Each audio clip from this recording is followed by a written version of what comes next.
The Battle of Berlin, one of the most bitterly contested offensives of the Second World War, saw a gigantic Russian army of 2.5 million men unleashed in a massive assault designed to crush Nazi Germany once and for all. For the Soviet Union, Berlin was the ultimate prize. The city was the heart of the Reich. Its capture would bring immeasurable prestige to the conqueror. Just as important to the Russians, if the Red Army could take Berlin before the Western Allies, much of Central as well as Eastern Europe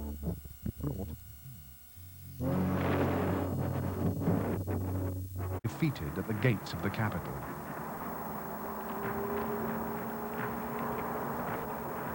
In reality, the Nazis' last defiant gesture served only to trigger the most horrific battle ever fought in a city. In the flaming ruins of Berlin, hundreds of thousands of Russian and German lives were lost, and the seal was set on a victory that would divide the continent of Europe for decades to come.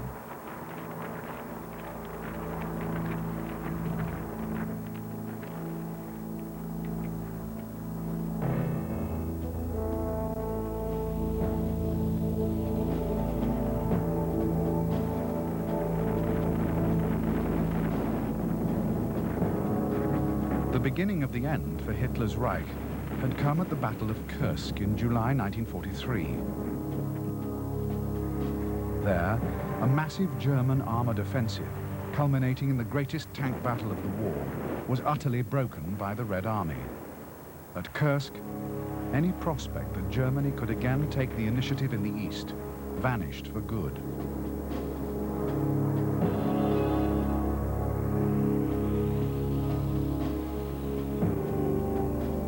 The Soviet offensives of early 1944 had, in the north, driven the Germans back to the borders of Estonia. To the south, the Red Army had struck in the Ukraine and had destroyed the entire southern wing of the German armies. The next stage was to finish clearing the enemy from the rest of Soviet territory. The main thrust of the Russian summer offensive, codenamed Bagration, was against the German Army Group center. The first blows fell on June the 22nd, and within 2 weeks, 3 Russian fronts had ripped through German lines, destroying 28 divisions and retaking Minsk.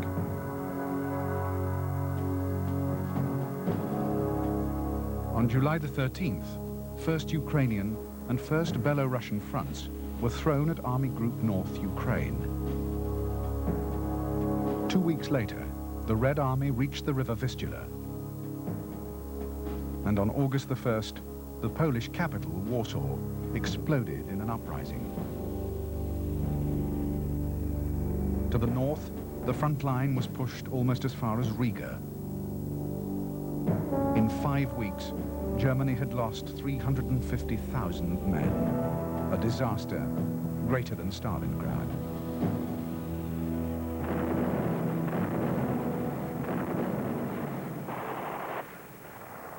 With the Allied landings in Normandy in June 1944, the situation most dreaded by the German High Command had become a reality.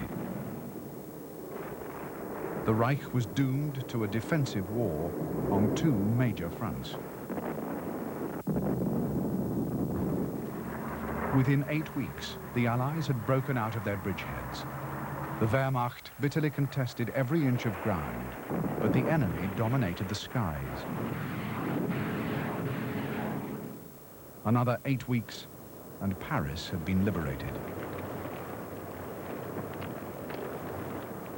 In this second Battle of France, the German army had lost 750,000 men and vast quantities of equipment. On the Allied side, it seemed to many as if the end of the war could be in sight. By mid-September, American forward units had even set foot on German soil. In spite of the shattering blows it had suffered, the German Wehrmacht remained a force to be reckoned with. As the Allies had advanced, their lines of communication had lengthened, while those of the Germans had become shorter.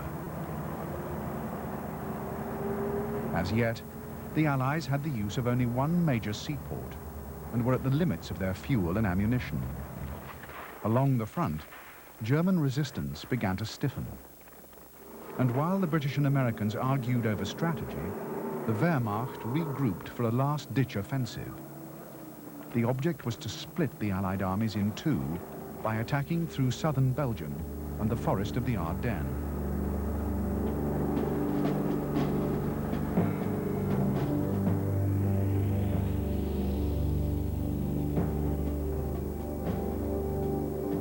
By late December 1944, the front line in the west followed the course of the Ruhr, Our and Saar rivers.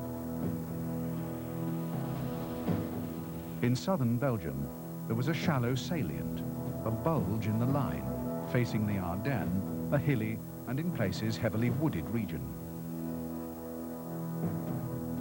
It was through this area that Hitler had launched his most deadly thrust into France in 1940.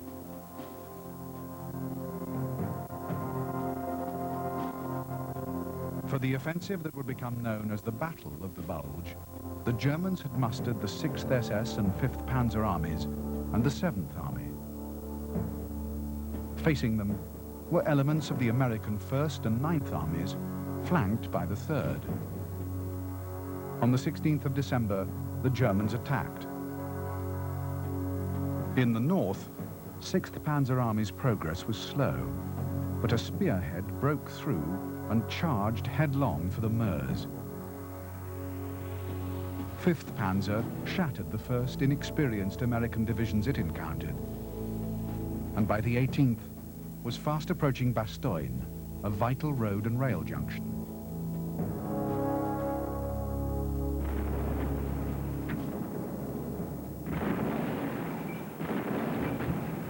Although poor weather had, as the Germans expected, grounded Allied air forces, the offensive was already behind schedule.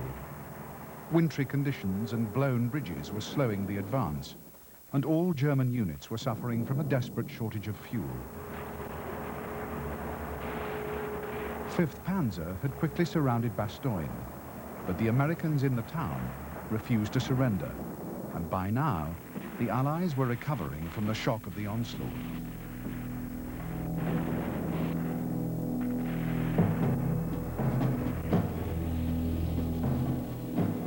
By December the 24th, 1st and 9th Armies, backed by the British 30th Corps, had rallied and blocked any further German advance towards the Meuse.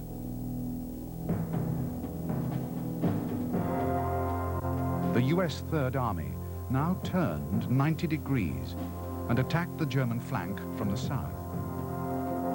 On December the 26th, Bastogne was relieved, and with the weather clearing, the Allies unleashed their overwhelming air power.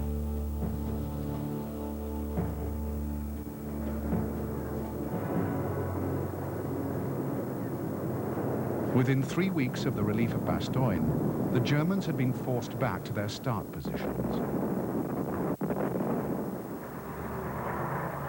Hitler had refused to sanction a timely withdrawal, and the delay had cost the Wehrmacht most of their losses, in all 100,000 men and 600 precious tanks.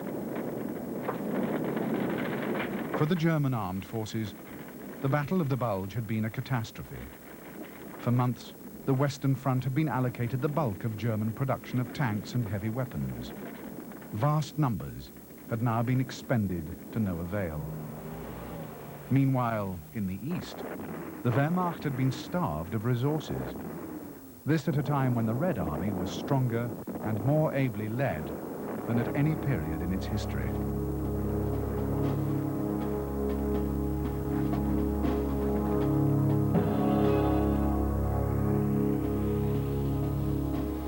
At the beginning of September 1944, 5 German army groups in the east had faced 11 fronts of the Red Army, along a line more than 1,200 miles long.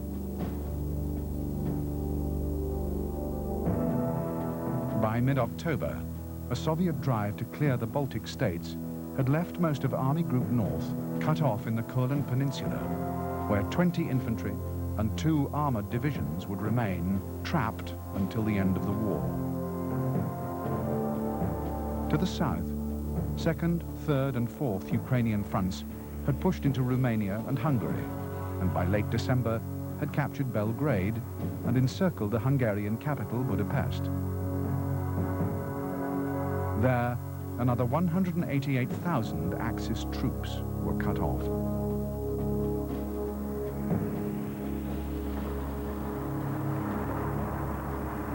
By the close of 1944, the Red Army had expelled the Germans from Soviet territory and had broken the back of the Wehrmacht.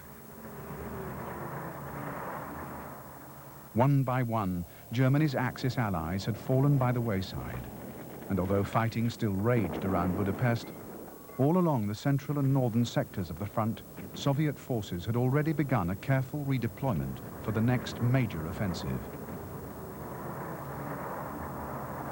Planned for January 1945, this would be the final, all-out assault that would take the Red Army into the very heart of Hitler's Reich.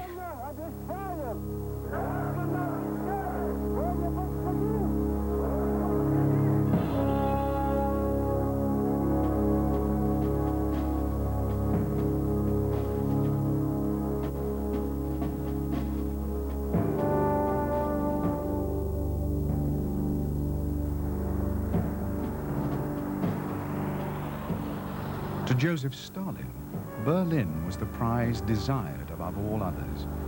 As the last refuge of Hitler, the capture of the Reich's capital would be the greatest possible symbol of victory. Stalin profoundly distrusted the Western Allies and was certain they would make a dash for Berlin at the first opportunity, in spite of their assurances. To mislead the Americans, he even claimed that Berlin had lost its significance and that the main target of the last Soviet offensive would be the city of Dresden. In fact, Stalin considered the capture of Berlin so important, he bypassed not just the Stavka, his political military council, but also the Army General Staff. Eventually, in the final stages, he himself would take command of military operations. Unlike Hitler, Stalin was usually prepared to accept the advice of his generals. He had a highly flexible and retentive mind, well suited to military affairs, and often took over briefings from commanders not showing sufficient mastery of their material. At Allied summits throughout the war, the Soviet dictator deeply impressed British and American leaders with his thorough understanding of logistics. Even with his most senior commanders, Stalin was supremely devious and manipulative. While he ordered his generals to cooperate with each other, he also contrived to spur them on by encouraging deep and bitter rivalries. At Stalin's instigation, the final drive on Berlin would be turned into a race in which commander would be pitted against commander. That the result would be a reckless expenditure of Russian lives was, to Stalin, a matter of supreme indifference.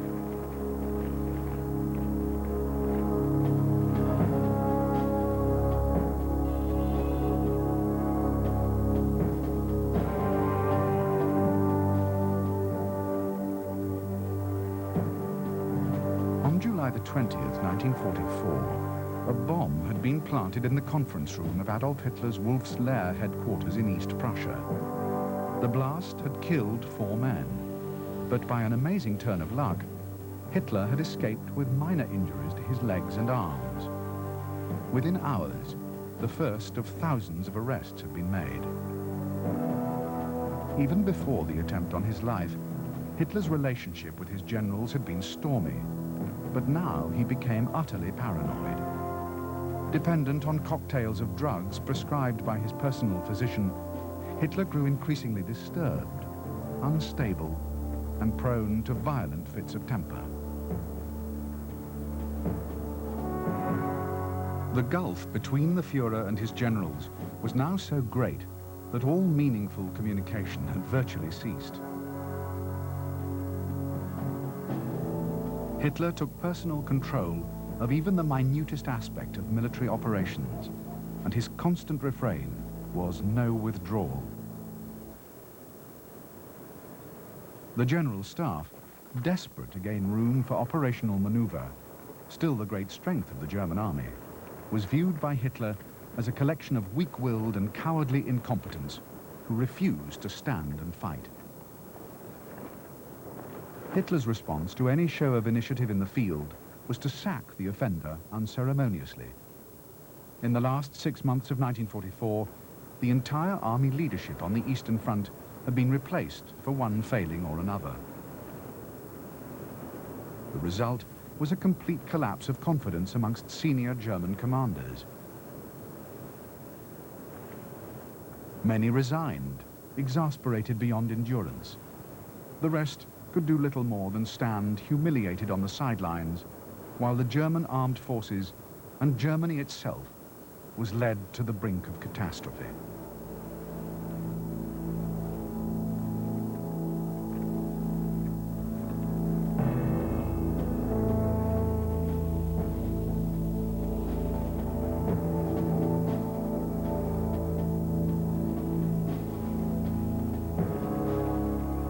In November 1944, the Soviet General Staff had outlined its plan for the greatest campaign in military history.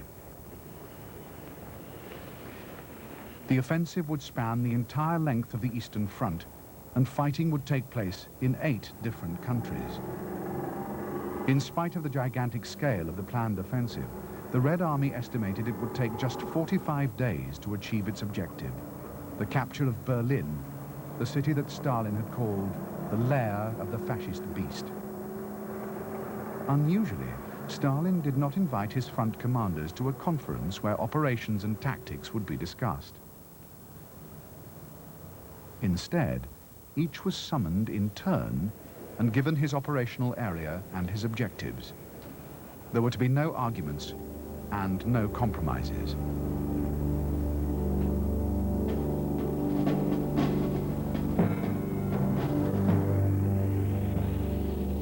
Of the 9 Soviet fronts which would take part in the Great Offensive, the 2 mightiest, first Belarusian and first Ukrainian, were chosen to spearhead the drive to Berlin.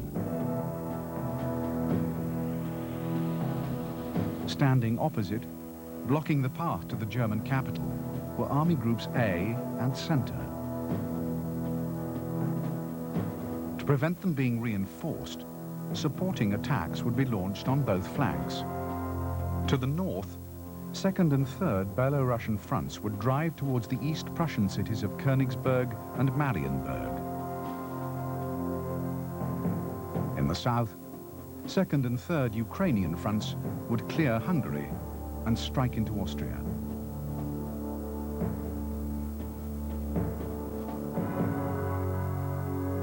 In the main thrust, 1st Belarusian would drive along a narrow front towards the Polish city of Poznan. At the same time, 1st Ukrainian would strike towards Breslau. Secondary waves of tank armies would then pour through the gaps in German lines and widen the breaches. When the Germans had been pushed to the line of the River Oder, Berlin would be at the mercy of the Red Army. 2 great flanking movements, and Hitler's capital would be doomed.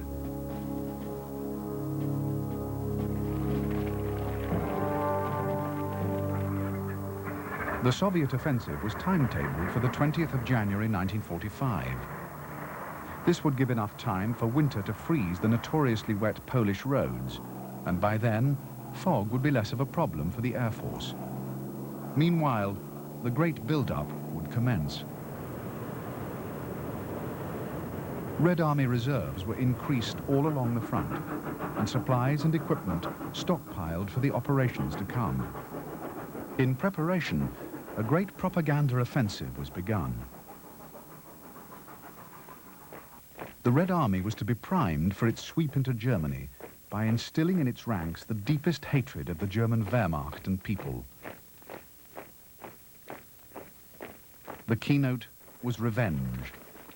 The sufferings of the Soviet Union at the hands of the Germans were to be repaid in full.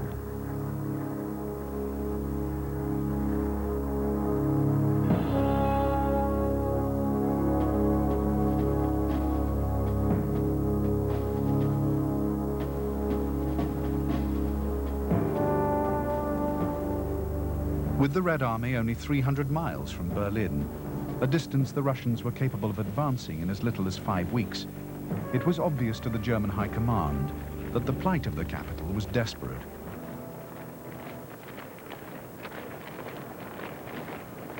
German intelligence calculated that the Soviet attack would begin around January the 12th, and that the enemy enjoyed an advantage of 11-1 in infantry, 7-1 in tanks, and 20-1 in guns. Hitler dismissed these estimates as rubbish. No reinforcements would be sent east from the Western Front, nor would German forces trapped in the Courland Peninsula be evacuated by sea to shore up the defenses in the central sector. In Hitler's words, the Eastern Front must take care of itself. The result was an absolute dependence on fixed defensive lines, and for months, tens of thousands of civilians had been toiling to transform the Reich into one vast fortress.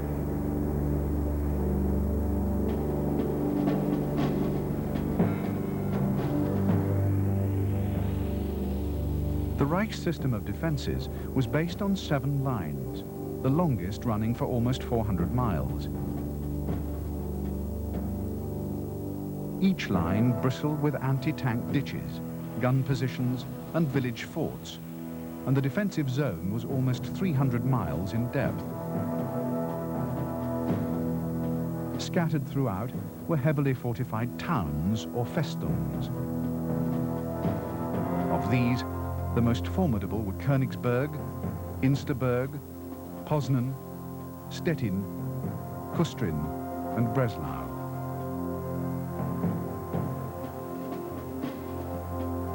The second layer of the German defense was behind the River Oder in 3 belts 12 to 25 miles deep. If the Soviet enemy should cross the river and break through to threaten the German capital, they were to be stopped and crushed at the gates of Berlin itself.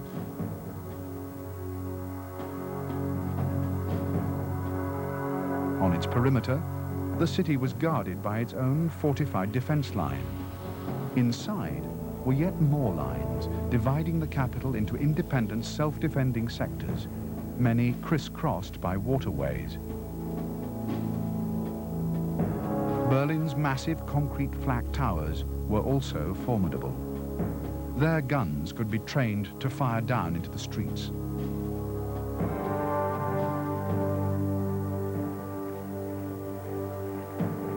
The will to fight was, the Nazi leadership believed, the key to survival for the shattered remnants of the Third Reich. The population, military and civilian, must be made to believe that in defeat they would be given no quarter. For most, there was little difficulty imagining the fate that would befall them at the hands of vengeful Russians. But the West, too, had added fuel to the fire of German resolve.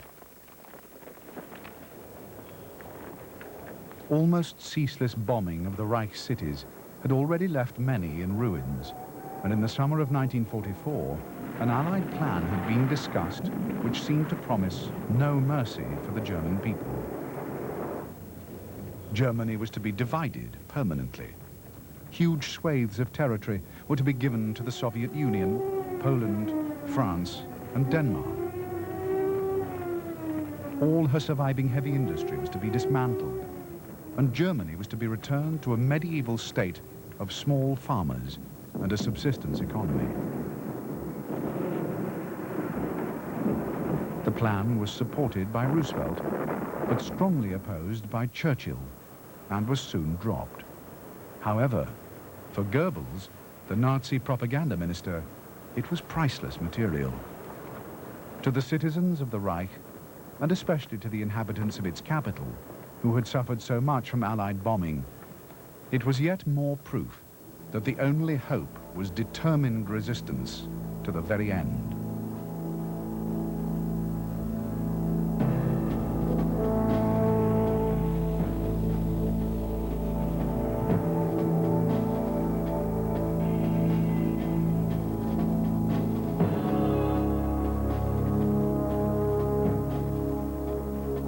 By 1944, Marshal Georgy Zhukov had already proved himself the greatest and most aggressive commander in the Red Army. Zhukov was Stalin's favorite general and a popular military hero. He was brilliant, ruthless, and had never once been defeated in battle. Zhukov had successfully defended Leningrad, and at the Battle of Stalingrad had encircled and captured the entire German Sixth Army. Zhukov had also played an important part in the great Soviet victory at the Battle of Kursk.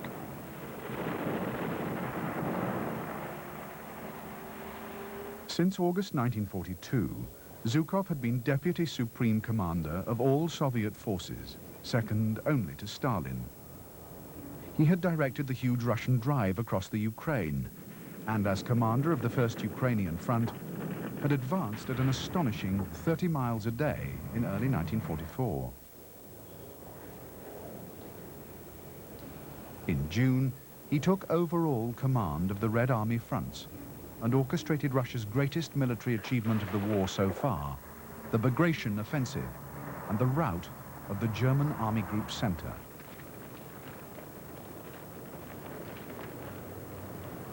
Zhukov's very success now threatened to make him an object of suspicion to Stalin, a situation usually attended with fatal consequences. However, as the finest commander in the history of the Red Army, even the Soviet dictator could not afford to move against him, and in November 1944, Stalin let it be understood that Zhukov's forces should be the ones to attack and capture the Nazi capital. Only on the eve of the attack would Zhukov learn that with Stalin, nothing was certain.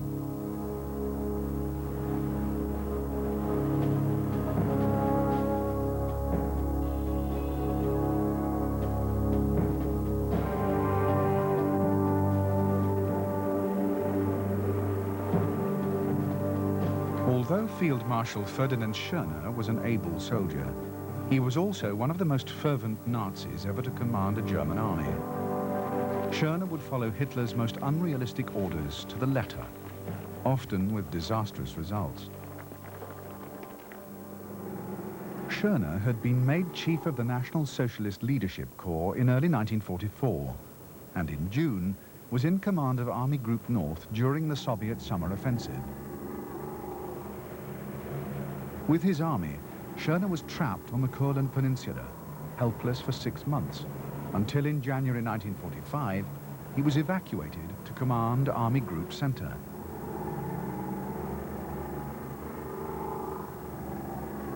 During the final Russian attack, far from reflecting the truth of the desperate predicament in which his forces found themselves, Schörner constantly fed Hitler's delusions with promises of victory. On the eve of the last battle, Schörner would be rewarded for his slavishness. Hitler would make him a field marshal and the last commander-in-chief of the Wehrmacht.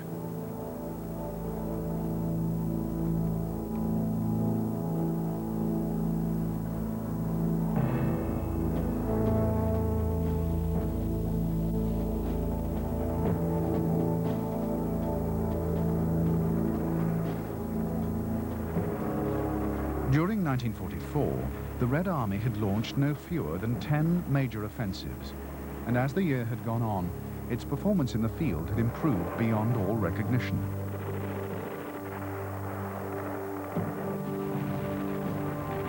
The Russian ability to conduct massive battles of encirclement at speed now equaled or even surpassed the expertise of the German army at the height of its powers early in the war.